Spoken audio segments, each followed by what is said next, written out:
Today is the 331st day of October 7th war. By now, everyone has seen the horrific news. 6 more hostages were executed by Hamas in captivity. The remains of 6 hostages were recovered yesterday from a Hamas terror tunnel near Rafah. Hamas is executing hostages. Hamas has executed dozens of hostages in captivity after brutally murdering over 1,200 people on October 7th. We must never forget the kind of barbaric enemy Israel is fighting. The Hamas Rapist Regime executed parents in front of their children and children in front of their parents. Hamas kidnapped and murdered babies and grandparents. One of the executed hostages was Hirsch Goldberg Poland, an American citizen whose arm was blown off trying to protect festival goers at the Nova Music massacre from Hamas grenades. There are indications that Hamas executed the 6 shortly before Israel's forces were able to reach them, and in light of last week's hostage rescue.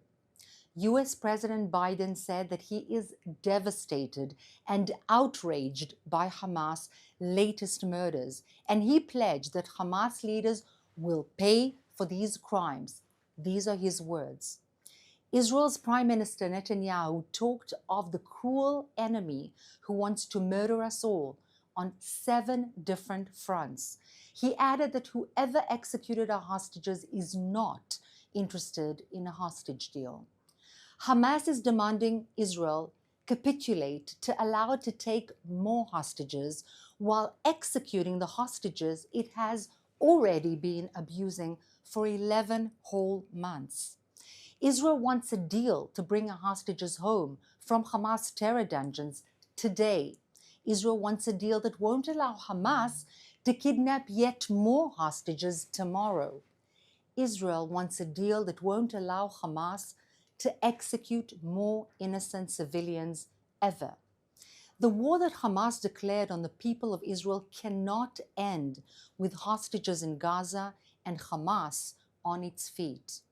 The people of Israel need the 3 Ds: destroy Hamas, demilitarize Gaza, and de-radicalize Gazan society. It's not only the Gaza Strip.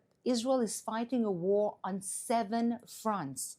This morning, 3 Israeli police officers were murdered by terrorists on a highway into central Israel from Hebron, a city that is governed by the Palestinian Authority. Early yesterday morning, a pair of terrorists tried to simultaneously detonate 2 separate car bombs at 2 separate locations against Israeli civilians between Hebron and Jerusalem. One explosive prematurely detonated. Both terrorists were stopped by security guards.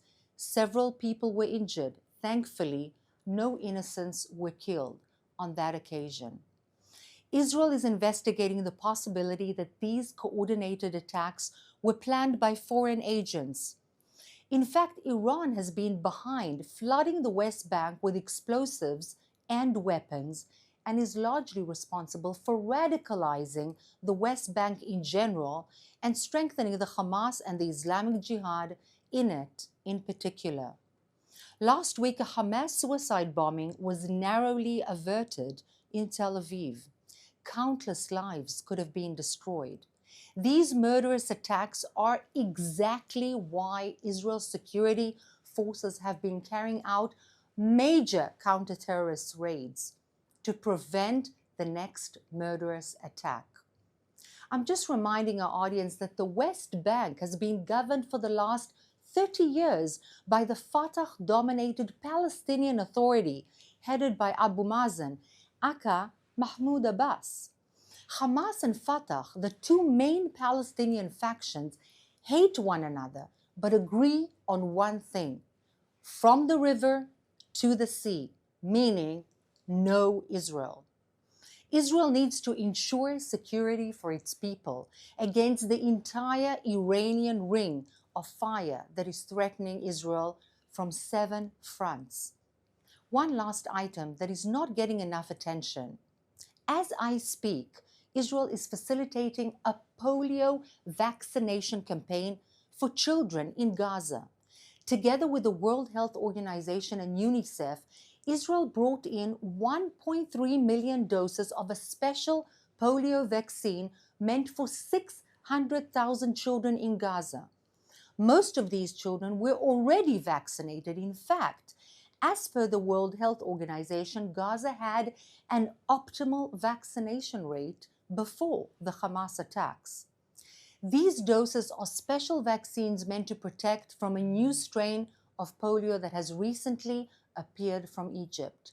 In addition to bringing in the vaccinations, Israel has been coordinating tactical ceasefires daily between 6 a.m.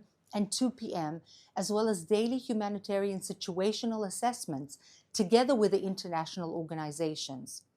In fact, Israel is providing aid because it wants people to live in Israel and in Gaza.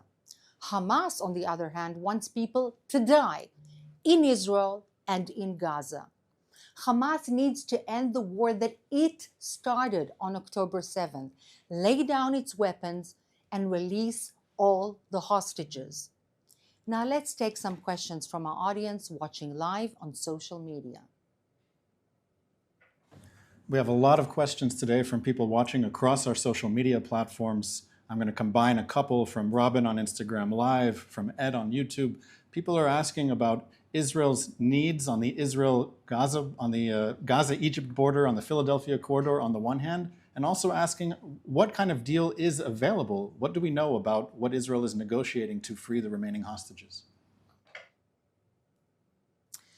So thank you for that very important question. The Philadelphia line, in fact, is the border between the Gaza that we are all speaking about.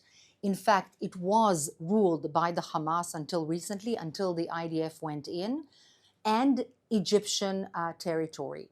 In fact, Rafah is divided by the Philadelphia line. There is the Gazan Rafah and the Egyptian Rafah. Now, in Rafah, many tunnels had been found. In fact, tens of tunnels, very long ones, that are wide enough to allow weapons to be smuggled in. And this is the very lifeline for the Hamas, and this was the case. Now, this is something that the Egyptian regime has obviously given the green light for, otherwise it could not have happened, because nothing happens, in fact, such a huge undertaking in Egyptian territory without the green light from the government. And this has been providing the Hamas, the terrorist organization Hamas, with the very weapons. With them, they perpetrated the crimes that we are talking about on October 7th. So the Philadelphia line and the protection thereof is extremely important to prevent another attack, another October 7th, and the strengthening all over again of whatever is left of the Hamas and even other elements that are radicalized or extreme Islamists in the Gaza Strip. This is something that we cannot allow to happen. Now, some people say, why don't we allow technology to take care of it and we go out of that line? Well, we had technology on our border before October 7th. We relied a lot on technology. Technology is very, very important. Can it be relied on 100%? Unfortunately, we are the victims of the fact that it cannot be the only thing. There needs to be a presence, and that presence is disputed between the sides. Now, do I think that the Hamas truly will stand behind its words? Frankly, I give no such willingness, no such honor, no such respect to the word of Hamas. I do believe that they are working on trying to break Israeli society from within and to try to increase the pressure, the international pressure on Israel from other factors, including Egypt, the United Nations, the United States, Europe, and so on. So this is the issue of the Philadelphia line. And to answer the question of whether there is a deal, well, Many factors are trying to negotiate some kind of a deal. The Egyptians, the Qataris, the Americans have a vested interest, the Israelis, of course, and the so-called Hamas. Do I trust the Hamas to stand behind what they're saying? As I said before, I have very, very little trust in the Hamas. Can a deal be struck? Well, in fact, I have little faith in a deal because I have little faith in the Hamas. However, Israel is not leaving it only to military force. It is trying its hardest to negotiate a deal simply because we have people, our own people, held hostage by the Hamas, and we have to do everything possible to release them and to try and get them back. So, are there negotiations going on? Yes. Do I believe in the sincerity of the Hamas on the other side? Unfortunately, I have little faith in them. This is a question that came through on our Instagram stories. Can you say a little bit more about what's happening in Judea and Samaria? What caused the security situation to deteriorate? Are there certain places in Judea and Samaria where the situation is better or worse than others, and why is that? Absolutely. This is a very, very, very important point. Judea and Samaria, what is referred to as the West Bank by the international arena, is an extremely important point. Why? First of all, we need to understand that there are hundreds of meters only between what we call the West Bank and Israel proper. In fact, I myself live in the northern part of the Sharon. There are literally hundreds of meters that separate the Palestinians in the West Bank and Israel proper, and civilians, in other words, kibbutzim, moshavim, and little villages exactly like what happened in the south of Israel on October 7th. That is, first of all, we need to understand the geographic proximity.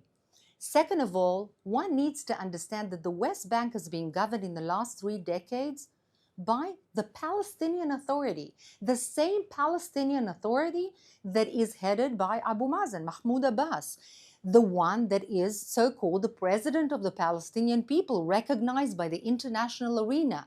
They've been ruling the West Bank as an autonomy, as I've said, for 3 whole decades. Now, the Fatah, the party, the Palestinian party, headed by Abu Mazen, in fact, is the arch enemy of Hamas, the Islamists, headed by Sinwar and his cronies. They cannot stand one another. In fact, I even believe that they hate one another more than they hate us. But they all compete, literally compete on who kills, murders more Israelis. And this is something to be understood. Iran encouraging for years already the smuggling of weapons via Jordan, a small teeny country that the US and the West prides themselves on it being neutral, on it being stable, and so on, has been used, or rather misused, by Iran to smuggle weapons to whom? Into the West Bank, but not to Abu Mazen, to the Hamas. Because the Iranians, or rather the Islamic regime of Iran, has been weaponizing the Hamas and the Islamic Jihad, the extreme Islamists, making them grow and become stronger in the West Bank, because that will allow them not only to oppose Israel, to kill Israelis, to take over and make Israel's life miserable, but also to take over the leadership of the same Abu Mazen, Mahmoud Abbas, whom the entire international arena stands behind for the Palestinian people. And not only does Abu Mazen not fight the Hamas, but in fact he competes, or rather his people, his military arm competes who will kill more Israelis. So in the last few years, we've seen a militarization with the way that we've gone out. The IDF has actually gone more out of the West Bank, in other words, allowing more freedom for the Palestinians. And again, we see a militarization, smuggling of weapons at the same time, while Israel allows workers, Palestinian workers from the West Bank, to work with permits in Israel and be able to earn money and bring food back to their families. This is a huge area to take note of because it's not less dangerous than Gaza. In fact, I would even argue at this point in time, the West Bank is more dangerous than the Gaza Strip at this moment. Today is the first day of the new school year in Israel. Can you say a few words about the general atmosphere in the country today, and especially about how people who are evacuated from northern Israel are dealing with starting the new school year in a faraway place? It's simply a humanitarian issue, the fact that tens of thousands of people are still evacuated with no end in sight from their homes in the entire north of Israel. Many, many children began random schools in different places where they've been temporarily relocated by the government of Israel. I have 3 children in the Israeli educational system. On the one hand, I was happy and excited to send my kids to school after a very long summer vacation. On the other hand, we are all concerned, worried about the security situation. As I said, the fact that the West Bank is yet another front, the North is a front, the South, the Gaza Strip is still a front, and there are always threats of security attacks and terrorist suicide attacks throughout the country, as we've mentioned before. But you know what? The fact that we had the news this morning, very early in the morning, in fact from last night, that 6 hostages were murdered while in captivity, makes the entire country, and I cannot stress it enough, mourn. And this is undoubtedly something that the children of Israel will also discuss in their schools. This is an absolutely surreal reality in which children live in a reality which is unbelievable, knowing that our own people are being still kept captive in dungeons in this day and age by terrorists. They're being murdered, and this is after these terrorists themselves have started this war and murdered, massacred, burnt, killed, and carnaged our people. This is not a normal thing for the international arena to sort of go on with its life. This is the reality of beginning school again on the one hand, but understanding there's so much complexity on the other hand and simultaneously.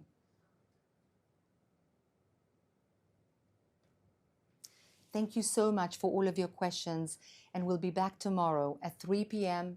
Israel time as usual. Thank you.